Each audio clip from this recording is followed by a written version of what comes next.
A boy was crying alone on the curb. Bikers stopped to ask why. The rain in Seattle didn't wash things clean, it just made the grime slicker. It was a Tuesday evening, the kind of twilight that feels like a bruise turning purple. On 4th Avenue, the traffic was a river of red taillights and frustration, but in the breakdown lane, the Iron Saints were moving.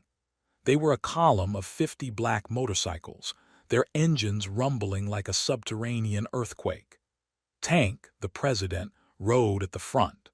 He was soaked to the bone, his beard dripping water, his leather cut heavy with the weight of the storm. He just wanted to get back to the clubhouse, crack open a cold one and dry off. But then he saw it. On the corner of Elm and 22nd, sitting on the jagged edge of the concrete curb, was a lump of blue nylon. Cars were speeding past, splashing dirty gutter water onto the sidewalk, but the lump didn't move. As Tank got closer, the street lamp flickered on, illuminating a small, pale face. It was a boy, no older than 8. He was hugging his knees to his chest, shivering so violently that his teeth were chattering audibly over the traffic. Beside him sat a black garbage bag that looked half empty. Tank didn't signal. He didn't check his mirrors. He just swerved. He cut across 2 lanes of traffic, ignoring the blaring horns of a taxi, and brought his massive Road King to a halt right next to the curb.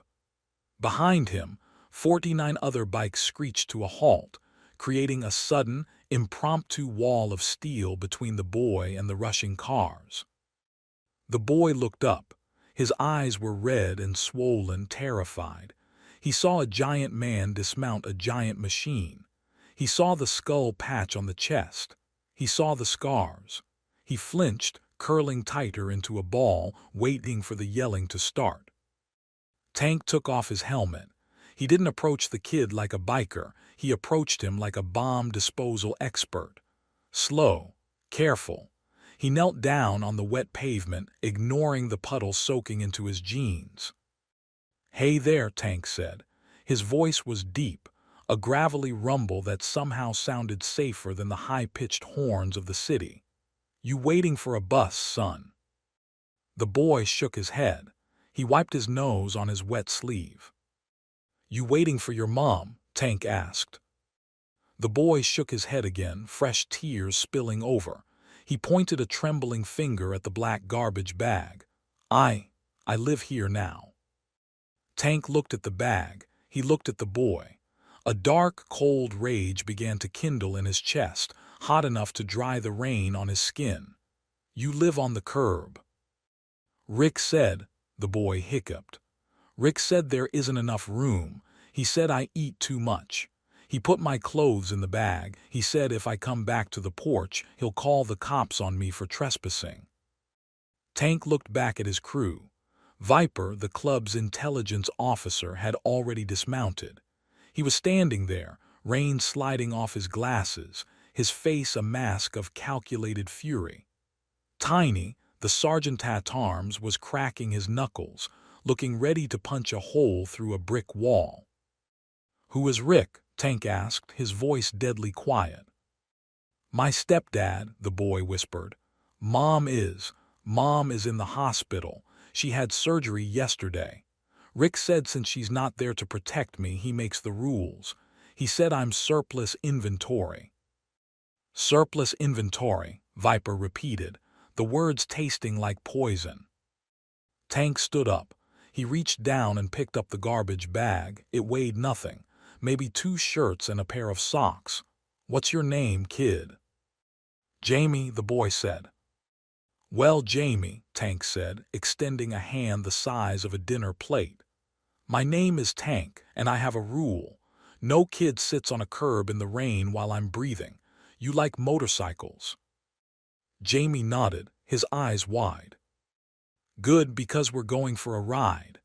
Tank lifted the boy up as if he were made of feathers. He placed him on the back of his bike. He took off his own heavy leather vest, the one with the president rocker, and draped it over Jamie. It swallowed the boy whole, acting as a tent against the rain.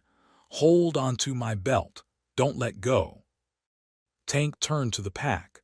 Viper, find the address. Tiny, you lead the rear guard. We are making a house call. The engines roared to life, but this time the sound was different. It wasn't just noise, it was a war cry. The Iron Saints weren't just riding home anymore, they were riding to war. This is the part where most people look away, but we look closer. If you believe that bikers are the true guardian angels of the streets, subscribe to this channel and show us your support. We handle the problems the world ignores. They rode 2 miles into the suburbs. The neighborhood was nice, manicured lawns, white picket fences, the American dream. But behind one of those doors, a nightmare was living. Viper signaled a turn onto Oak Street. They stopped in front of a beige 2-story house. The lights were on. Through the window, you could see a large flat-screen TV flickering. Tank killed the engine. The silence of the neighborhood was shattered by the presence of 50 outlaws.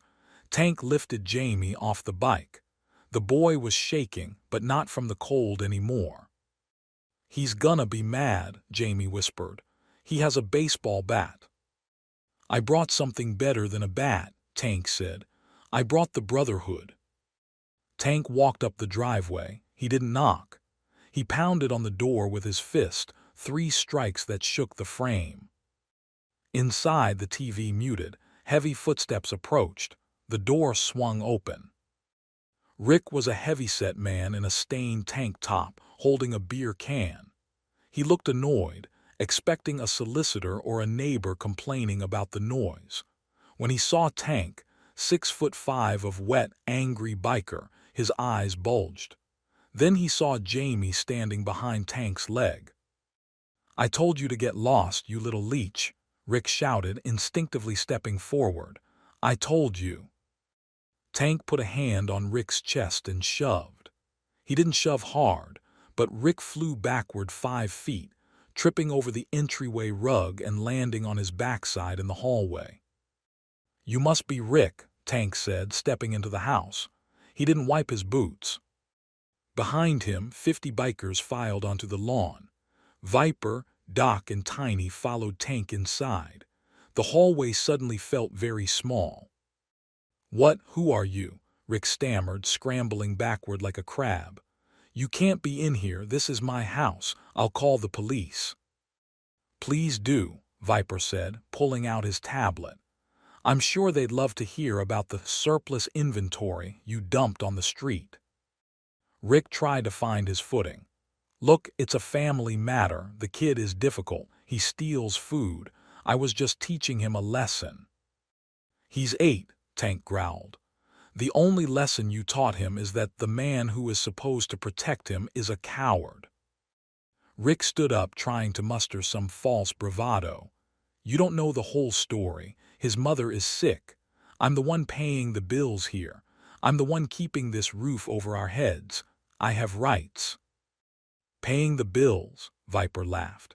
It was a cold, sharp sound. He tapped his screen. "That's funny, because according to the public records I just accessed, the deed to this house is in the name of Sarah Jenkins, Jamie's mom, and according to the bank notifications on the shared account, which I'm looking at right now, there have been 3 withdrawals in the last 24 hours, $500 at a liquor store, $200 at an online casino, and $0 for groceries." Rick went pale. That's hacking, that's illegal." "You want to talk about illegal?" Viper stepped closer, invading Rick's personal space. "Let's talk about child endangerment. Let's talk about financial abuse of a hospitalized spouse. Let's talk about the fact that I found a warrant for your arrest in Arizona for fraud. Unpaid child support. Different state, different kid. You have a pattern, Rick." Tank looked at the living room. It was a mess. Pizza boxes, empty bottles. Then he looked at Jamie. The boy was standing in the doorway, still wearing Tank's massive vest. "Jamie," Tank said gently, "go upstairs. Pack a real bag, not a trash bag. Pack your toys, pack your books, pack everything you want." "He can't go up there," Rick yelled. "That's my room now." Tiny stepped forward. He picked up the baseball bat that was leaning by the door. He inspected it, then snapped it over his knee like it was a twig. He dropped the pieces at Rick's feet. "The boy goes where he wants," Tiny said. You stay right there." Jamie ran upstairs. For the first time all night he was smiling. While Jamie packed, the interrogation continued downstairs. Rick was sweating profusely. He realized these weren't random thugs. They were organized. They knew everything. "Here's what's going to happen," Tank said, looking down at Rick. "You're going to leave."